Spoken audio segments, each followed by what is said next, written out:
in combat, undermining a civilization's right to exist. As the United States of America, why do we go to war? What is our nation imposing? What is our nation preserving? I believe these are the most fundamental questions when considering the topic that I have been assigned. So in this paper, with these questions in mind, I'd like to demonstrate that the arming of women for combat does at least three things in no particular order. First, it renders our nation exceptionally unqualified to impose its will on other sovereign nations. Second, it undermines our nation's justification for defending itself as a sovereign nation. And third, it mocks the very purpose of national sovereignty itself, which stems from the existence of the home and which is entrusted to the guardianship of representative lords for the preservation of the same. The home is where virtue and culture are nurtured. Although etymology proves nothing, it is telling that dominus, Lord, finds its root in the word domus, home. To dominate a people, while not honoring the domicile, is the essence of tyranny. A righteous dominion is one that upholds the domestic domain. See what I did there? The manner in which a nation engages in combat, specifically whom it sends to fight, gives us a pretty clear indication as to what that nation openly regards as worth preserving in the homeland. Whether it be mercenaries or slaves, draftees or volunteers, machines, poison, gas, drones, or of course, boys or girls. So what you face in battle gives you a privileged glimpse into the soul of your enemy. The members of a man's household represent him in how they interact with the larger community. And they do so in such a manner either befitting or betraying the integrity of how he runs the affairs of his home. Therefore, by way of somewhat speculative and totally unsighted pontification, with this comparison in mind, or rather with this intrinsic relationship in mind between the estate of the family and the estate of the government, I would like to trace where the corruption of our nation began regarding women in combat. I would further like to investigate what philosophical weeds must first be identified or called out and rooted out before such iniquity can begin to be rectified. More likely, though, I will probably only end up identifying what exactly, among other sins, God is going to judge this nation for. It's kind of a downer, I know. Merely to ask, where did we go wrong? Why is our fruit so rotten? But by cursing the darkness of our culture, with perhaps a little insight, I hope at least to help keep the candle lit where it remains shining in your own homes, which of course is where true culture is fostered anyway. Imposing justice and preserving liberty. The purpose of war is to impose and preserve. We can't consider the justice or injustice of war at all if we don't get this straight. As regards what the United States of America should impose, a nation rightly imposes nothing on another unless there is a threat that directly affects its own sovereignty and thus the safety of its own citizens. In such a case, therefore, what a nation imposes on another is justice, always for the sake of its own liberty. This is how it executes God's wrath. This may come in the form of self-defense against invaders, or in the form of offense against instigators, but either way, it is an imposition of justice in order to defend what is good within itself, namely the common welfare of those being defended. A nation does not and cannot impose liberty, since this is an oxymoron. It fosters liberty. It defends liberty. Indeed, a nation executes justice within and without for the sake of its own domestic liberty. A nation cannot impose liberty on another nation any more than I can impose the tranquility of my home on yours. It is not a father, after all, who imposes liberty on his own home. It is his wife, the mother of his children, who fosters it by teaching their children through word and example to honor their father, thus reinforcing the justice of his headship. He procures liberty, but does not impose it. She fosters liberty, but cannot provide it. Though the purpose of his retaliation is not to impose such liberty on others, Yet, nonetheless, a jealous father's fury toward those outside his home and his sternness toward those within will necessarily demonstrate what it is about his home to both a stranger and his own child that he wishes to preserve and protect. Both stranger and child witness for themselves that justice is done for the sake of liberty, defined and delineated by the domestic life.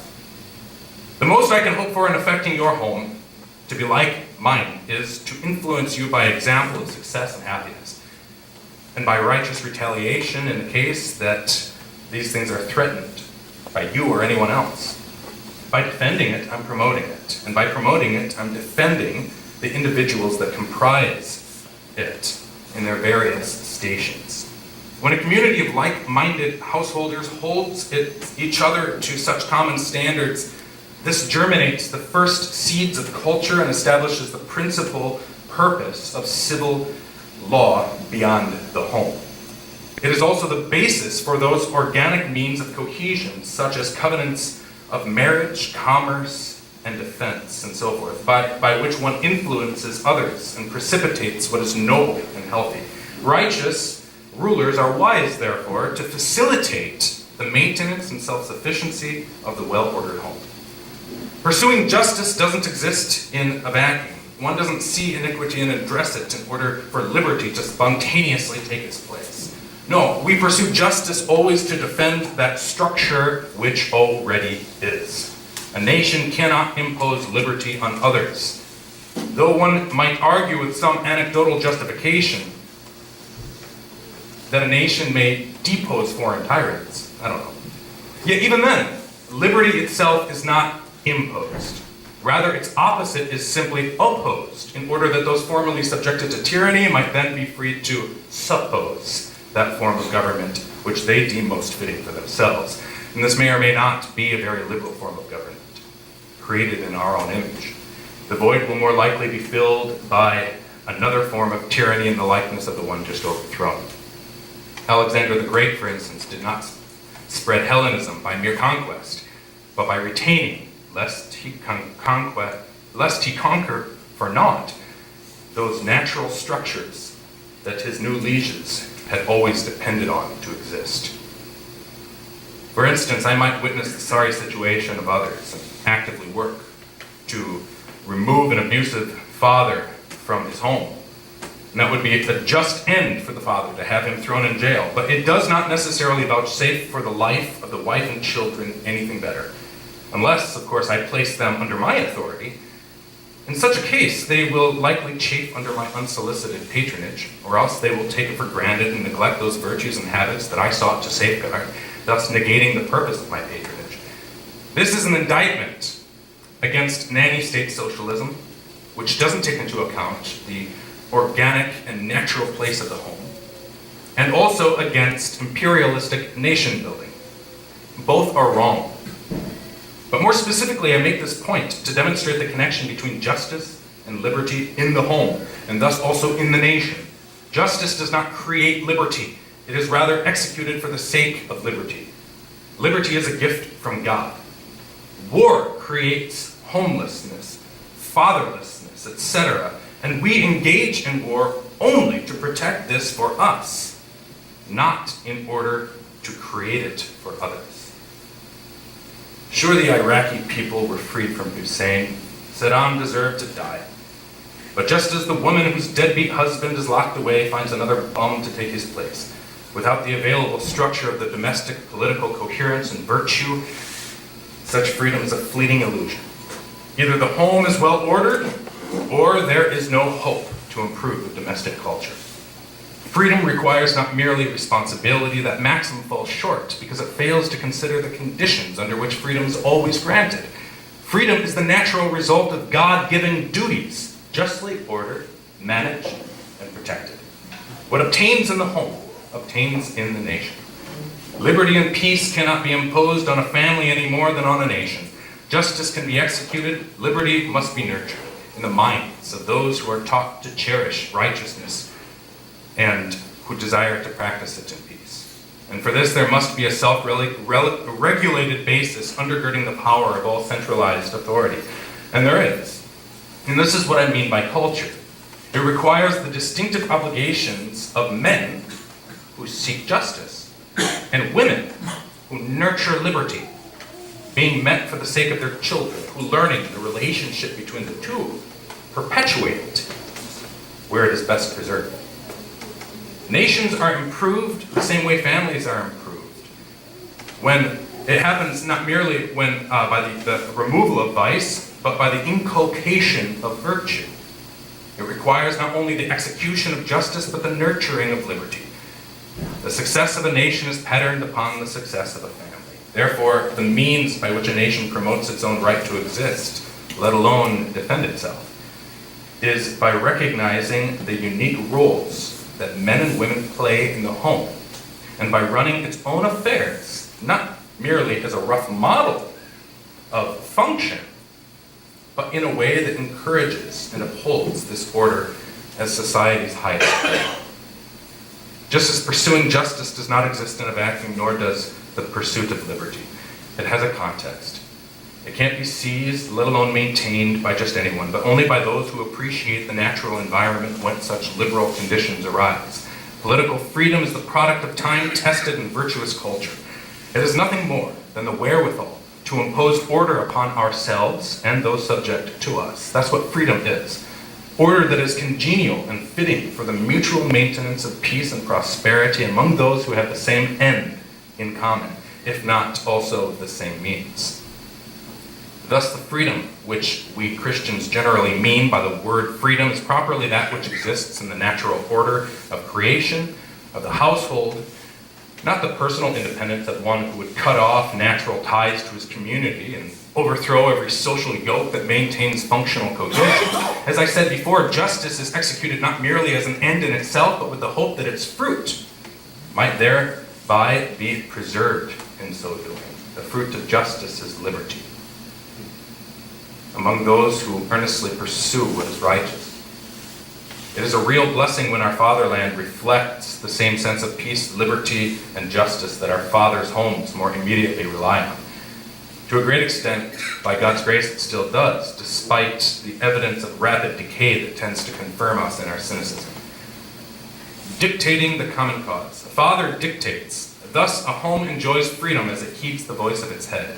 A political dictatorship may likewise do a fine job of securing and promoting liberty insofar as the dictator is virtuous and committed to what makes a home happy and successful. But if he undermines the home, which is the basis for his right to rule, he becomes a despotic dictator rather than a benevolent and wise king. But this is not because he chooses to do what each of his subjects didn't explicitly request. No, that is not what makes him a despot. No more than a father is beholden to the whims of his household. No, it is because he has failed to represent each subject's common right to exist as whatever particular member he or she is, and to reap the natural rewards for living in that station. The way he does so is by having regard for the unique value and sovereignty of a man's godly ordered home. As a man orders his household, so his wife teaches those who live under him to find satisfaction in the fulfillment of their duties. This is freedom. We do not currently live under a dictatorship. Such a form of government has always tended to spiral swiftly into oppressive tyranny.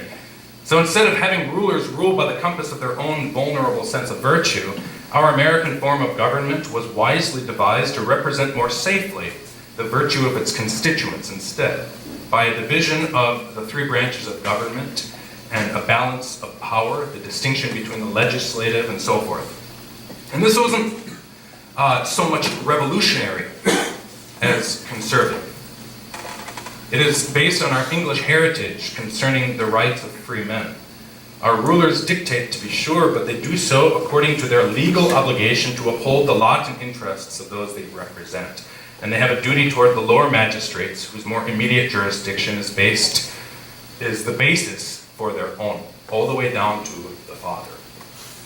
Justice for the sake of liberty is always better preserved in familial and local communities, which are its natural stewards and nurturers. Therefore, rather than to private individuals, it is to this domestic institution that a just ruler is primarily obligated.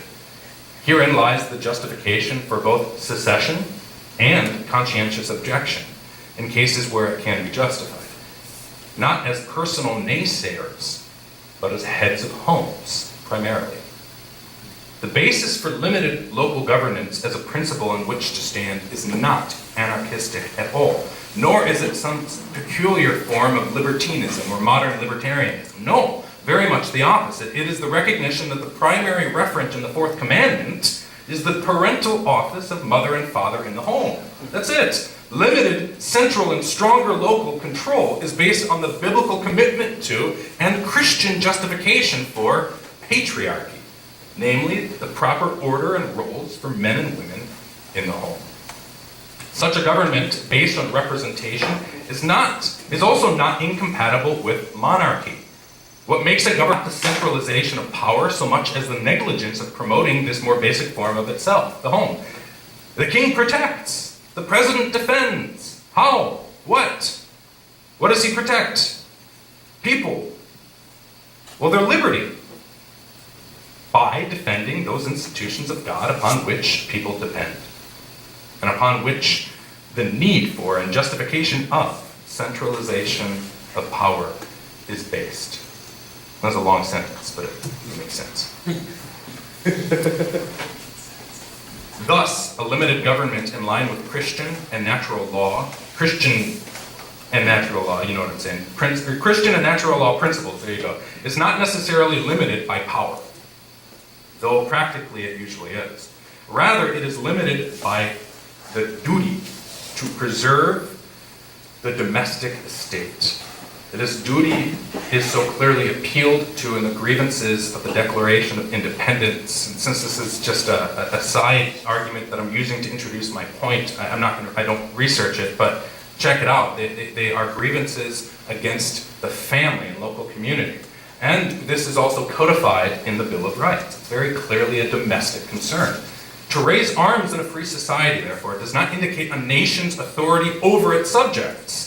Not to deny that they have that authority, but that's not what it indicates. Rather, it indicates the moral fortitude of its subjects in opposing that which would threaten their common way of life. And for this reason, even the right to bear arms, guaranteed in the Second Amendment, is expressly justified for the sake of a well-ordered militia and its necessity to the security of a free state.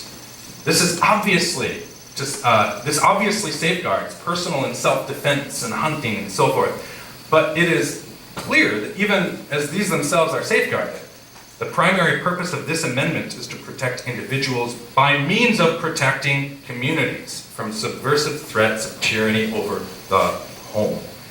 To dictate justly is to speak the common voice, not of each individual, that's impossible, but reflecting those universal mores that bind individuals together, which mores are nothing more than the variously reflected commitments to the natural order of the home. This truth is denied not only by conscription in general, when those who have no domestic urgency to fight are forced to anyway, but also by unjust military ventures, inasmuch as such campaigns do nothing to protect the home or therefore the nation.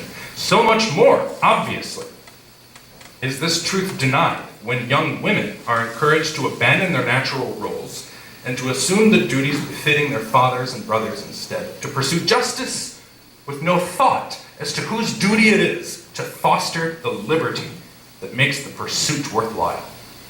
It is denied because it subverts the very thing that just war would seek to preserve: community, family, and yes, the patriarchy that represents both.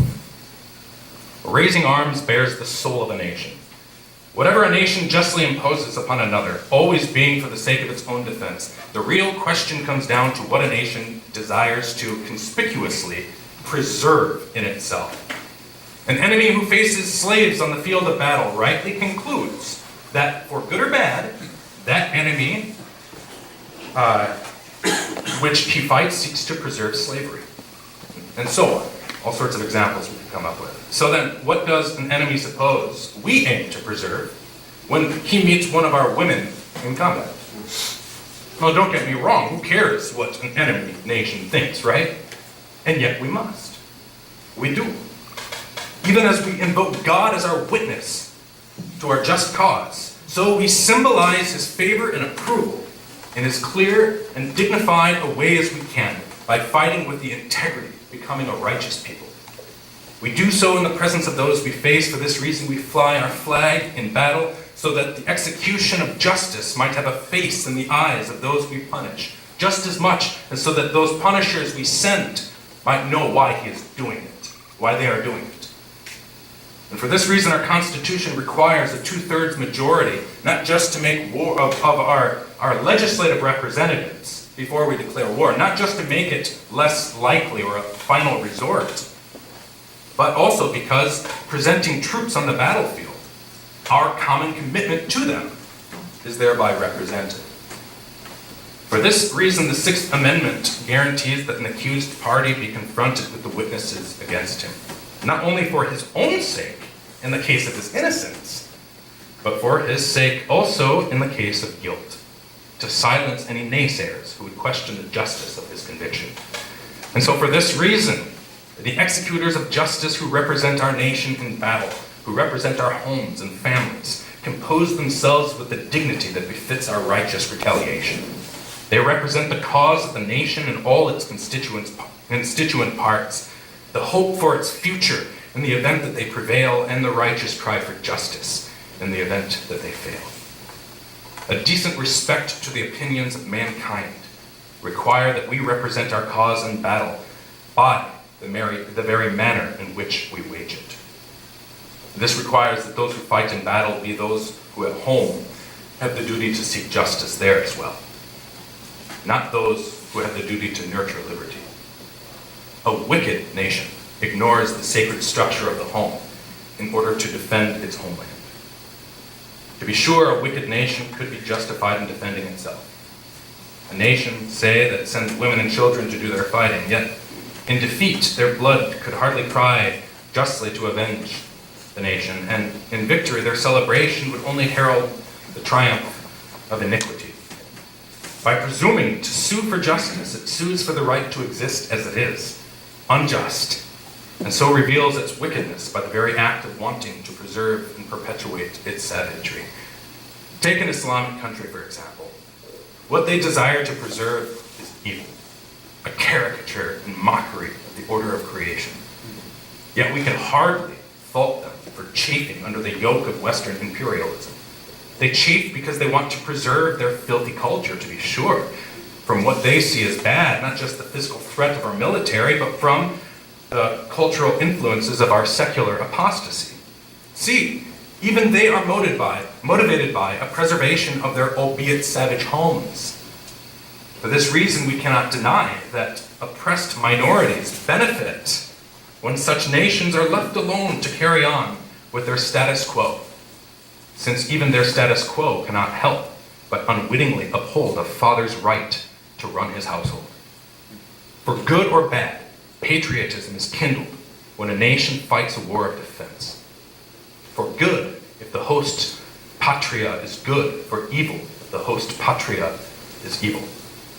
So are they justified in defending themselves against preemptive attacks by the West?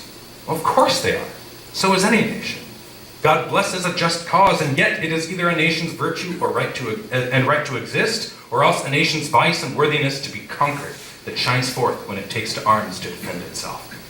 This pertains to the use of terror as a tactic in warfare. It pertains to the undue use of chemical weapons of mass destruction. It pertains to suicide attacks. Just as much, it pertains to the sex of the soldiers a nation sends to war. All these things indicate not the justification for a preemptive attack against them, no, but their own lack of justification for existing in the first place. Muslims shoot themselves in the foot when they fight the way they fight, because by so doing they indicate what they fight for. So do we. They have the right to defend themselves, no doubt. So do we. and yet they have no right to exist as a civilization. Whether we should wipe them out is another question entirely. Whether God should is beyond dispute, and he will. But whom will he punish first? American heritage. Our nation has a long history of defending itself and presenting its cause in the very manner of warfare it implemented. From scouts and woodland snipers defending their own land, to neighborhood militias headed by jealous fathers and sons. This nation's first quest for independence was demonstrably a concern for domestic tranquility. And so the justice of their cause was reflected in the manner they fought for it, conceived and built on the zealous desire of its citizens to enjoy liberty and practice justice in their family and communities.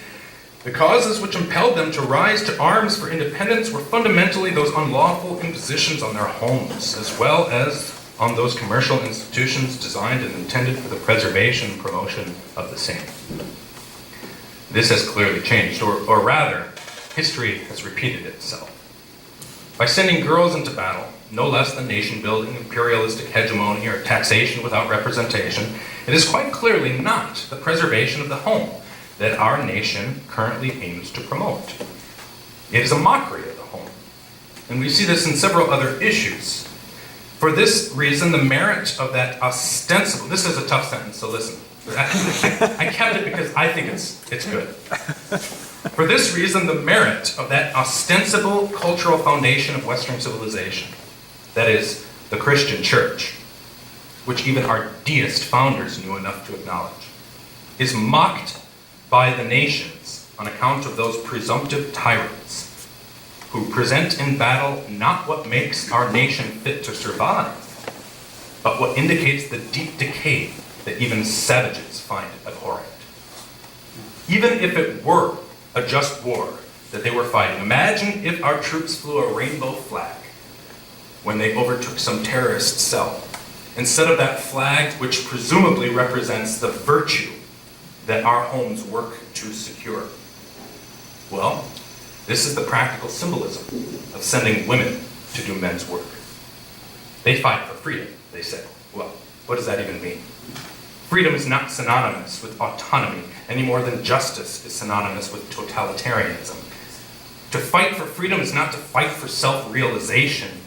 To be free is to maintain the God-given wherewithal to be what God created us to be ruled by our fathers and nurtured by our mothers until we might become what they themselves were free to be, heirs of both their customs and their means of perpetuating virtue. It is this self-evident purpose of the home that St. Paul appeals to in Galatians 3 and 4. This is also the self-evident purpose of a justly ordered and defended society. The quest for freedom is necessarily conservative, even if it expresses itself in economic and military concerns. Otherwise, it undermines itself as a noble pursuit, either A, by divorcing the individual from his community and God-given duties, or B, by imposing a foreign standard upon those who would rather live as their fathers lived. To dismantle the family produces a nation of slaves who never learn to grow from sons to fathers and from daughters to mothers. Freedom to progress is self-defeating unless it is governed by the duty to preserve.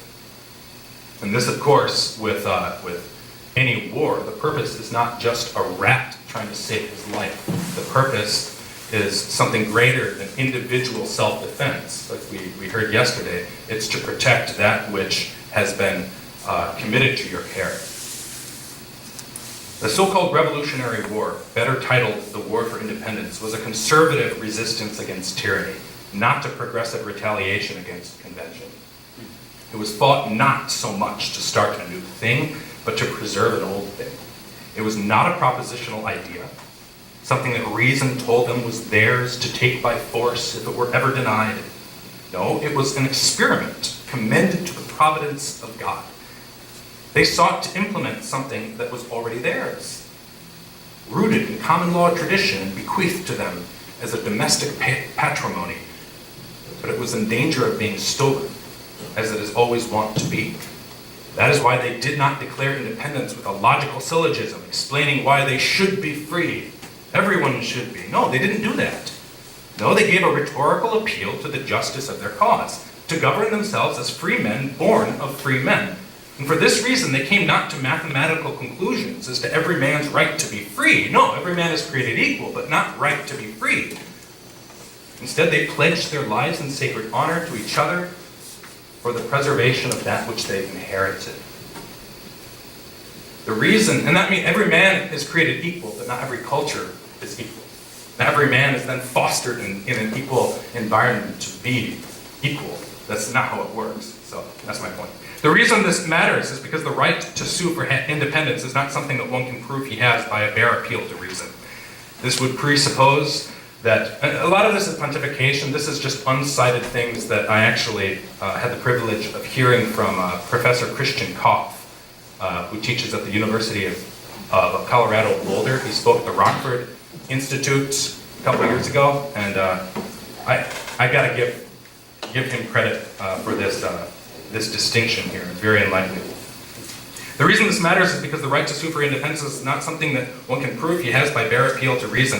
This would presuppose that freedom was his natural state of existence. No, the founders did not appeal to what any intelligent man could claim for himself. They appealed to what only free men could claim. Men who, on the basis of the culture and traditions and prerogatives they inherited from their fatherland, could make an appeal to the justice that was now being denied them. In other words, they did not set out as men justly fighting to build a free home. No, they started with the home.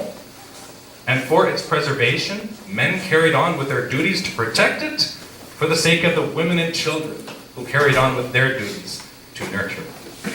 When Abraham Lincoln ignored these principles by instigating war with the southern states, who, totally regardless of the rectitude of slavery, sought to preserve their homes, when he did this, he precipitated the notion of freedom as a propositional idea rather than the domestic experiment it was.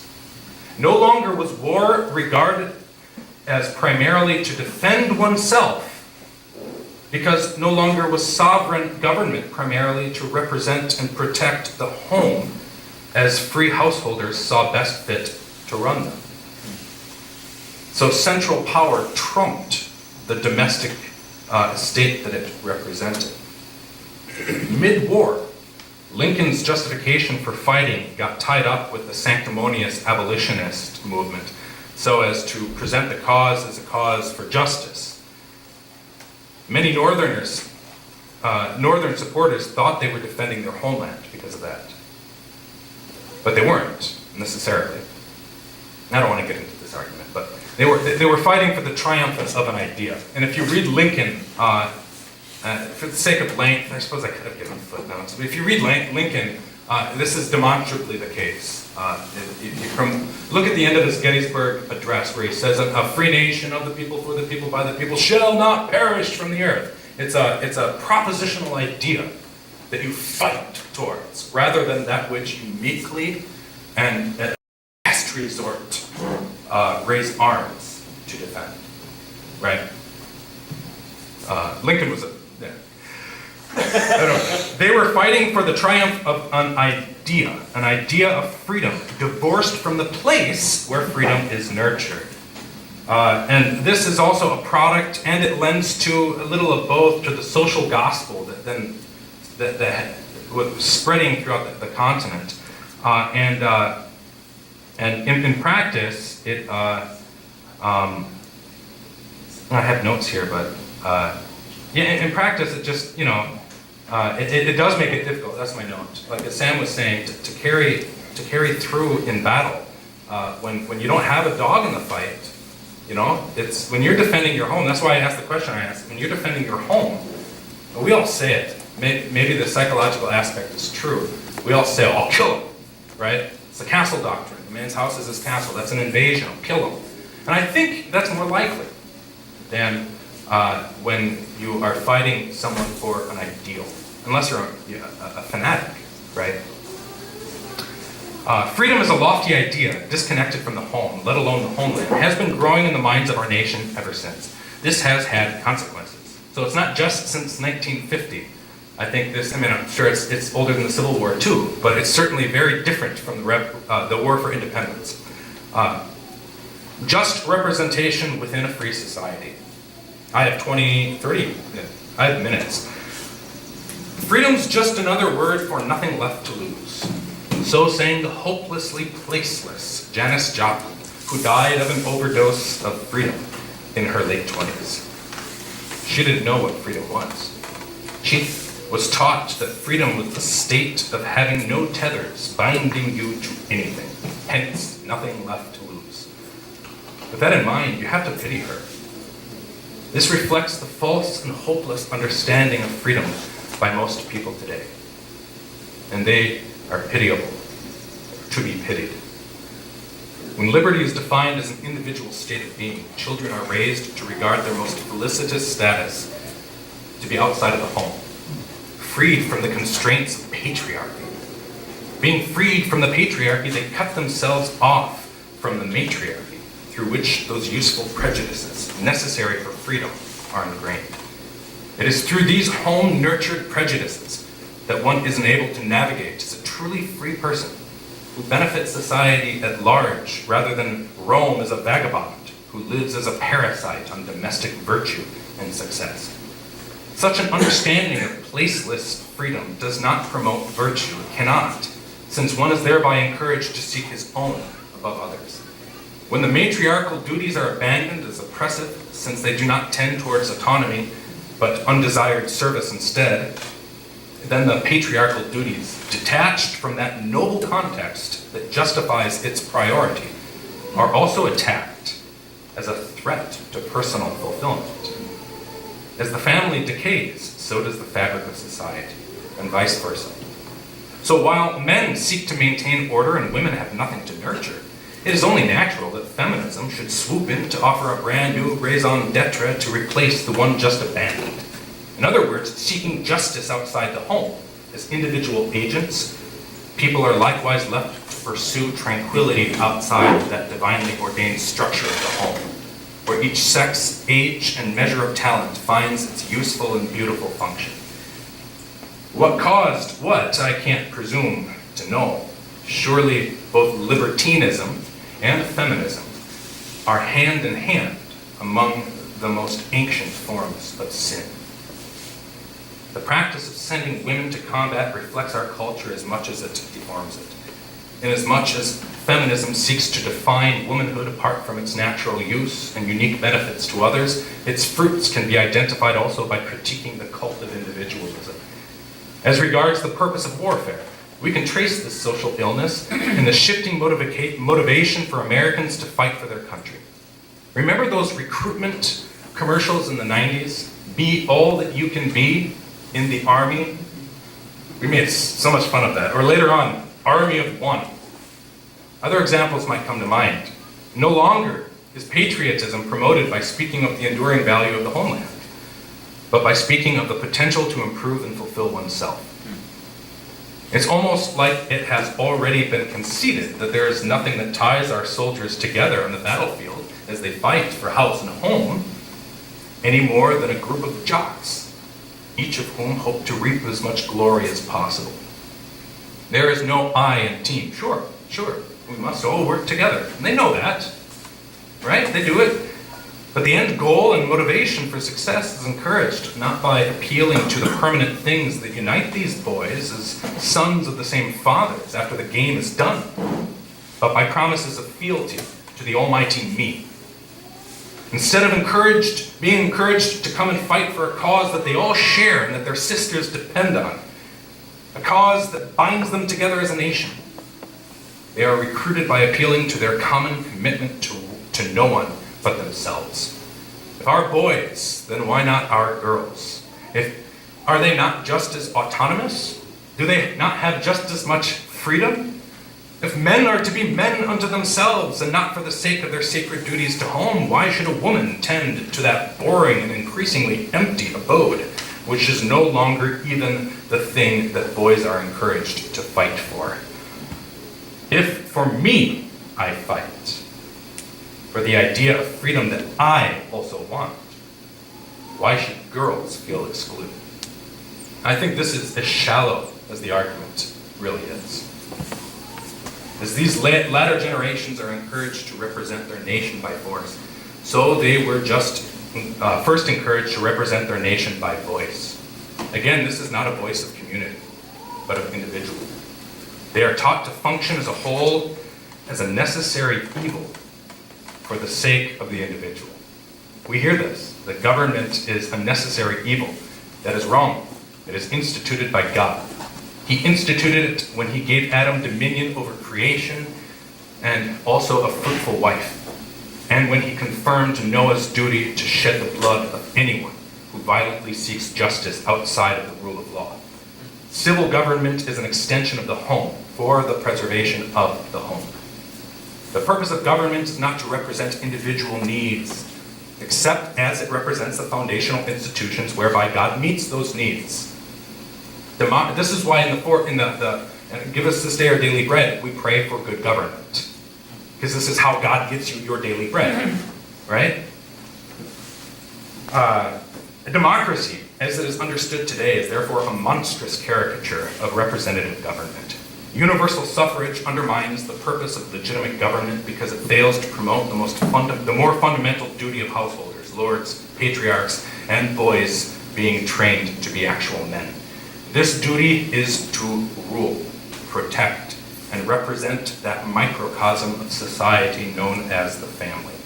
In order to fulfill this duty, such men must vouchsafe to the mistresses of their homes that leisure and means to foster virtue among their children and domestic associates.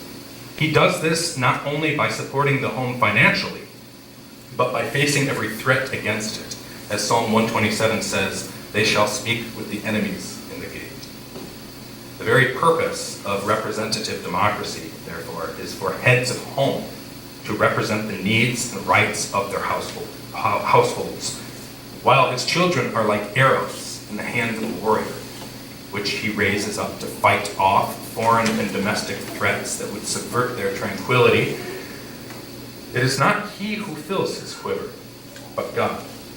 They are a gift, a heritage from the Lord. So is his wife, whose job it is to sharpen those tools in the home and make sure he leaves home with them. She does so by fostering virtue and instilling the wisdom that her husband has the divine duty to teach his children. Just as he represents her needs outside the home, she represents his needs inside the home. His children are arrows which he brings with him when he does. His sons to strike the heart of enemies who aim to dismantle what God gave by nature and right, and to establish new homes representing the same virtue and religion as his own. His daughters are arrows to strike the hearts of prospective husbands who do well to take them as brides and perpetuate this beautiful and tranquil estate. Especially as Christians, we raise our daughters to marry Christian men, and so confirm those men in the virtue and faith that they have. Conclusions. The reason women want to fight in combat is really for the same reason that they want to vote. They want to be represented. And they don't understand what this means. They want their own strengths to be appreciated, and they isn't women. Nobody understands what it means. They want their strengths to be appreciated and used. Now, that is women. Women want that. But a woman's true dignity is not represented when she vies for it with her enemies at the gates. No, it is, as Proverbs 31 says, her children who do that when they rise up to call her blessed. Her dignity is represented when her Lord, you know what Sarah called Abraham and was right, when her husband fulfills his duty in the public square to represent their domicile, that very institution that God placed them in together. He does this not by voicing her opinions for her, as though she doesn't have her own, or as though she can't speak for herself. That's not the point of suffrage. We got to get that straight. It isn't to voice opinions. It is to promote the home, which, when a woman presumes to abandon in order to do what is her husband's job, defeats the very thing she ought to promote, and therefore it defeats any point of suffrage in general. A man promotes the home by speaking with his enemies at the gate. That is, by opposing any form of oppression, tyranny, or unjust legislation that fails to take into account the relative sovereignty of each man's castle and the divine purpose thereof. In this way, he does not presume to represent his wife's opinions, nor even his own, but her best interests, which are by nature domestic, because they are his best interests, and the best interests of their children and future generations, and of the whole community at large who interact with those children. This is the point of suffrage. And the reason it was that in every free society, not only women couldn't vote, but also children and placeless men who had no ties to land or social duties. If this is confused, if a woman is welcomed to join the men at the gates or in the city hall when speaking with their enemies, why should she not face them when things get heated in battle, if it comes to that? Why?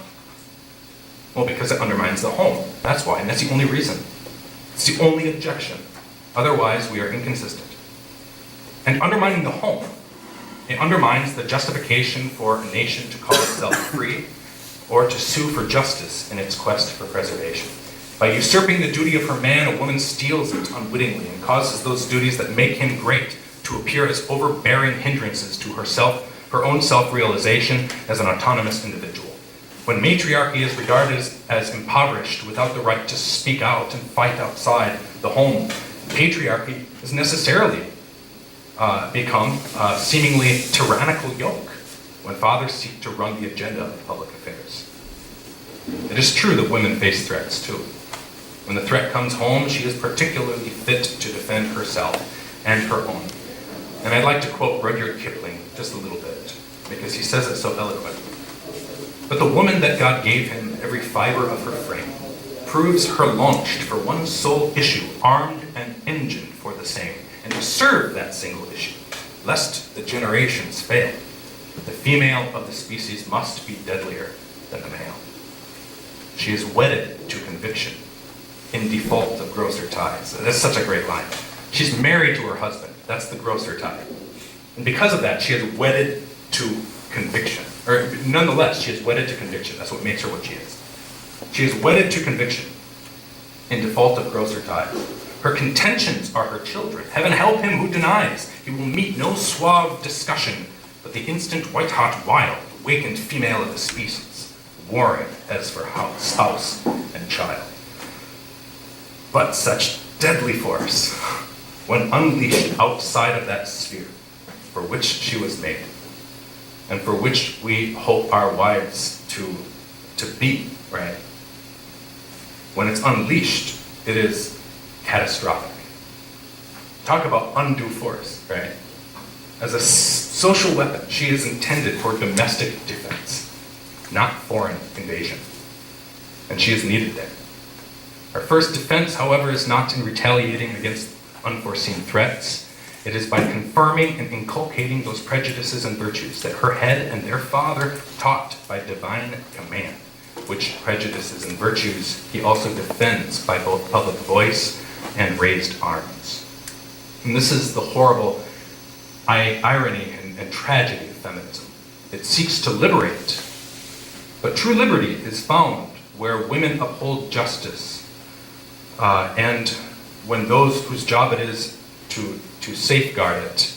Let me read it. It seeks to liberate, but true liberty is found where women uphold justice and those whose job it is to safeguard both actually carry through with their respective duties. For this reason, liberty is depicted as a woman, the Statue of Liberty, because it is not by force of arms, but by the nurturing hand that freedom is best preserved.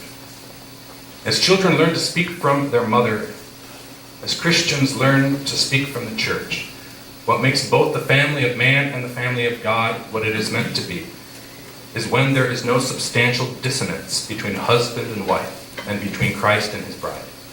I say aunt. My wife, thanks to Monica, or my kids, thanks to Monica, says aunt. No worries.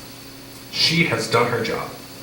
They respect me and commend their well-being to my representation.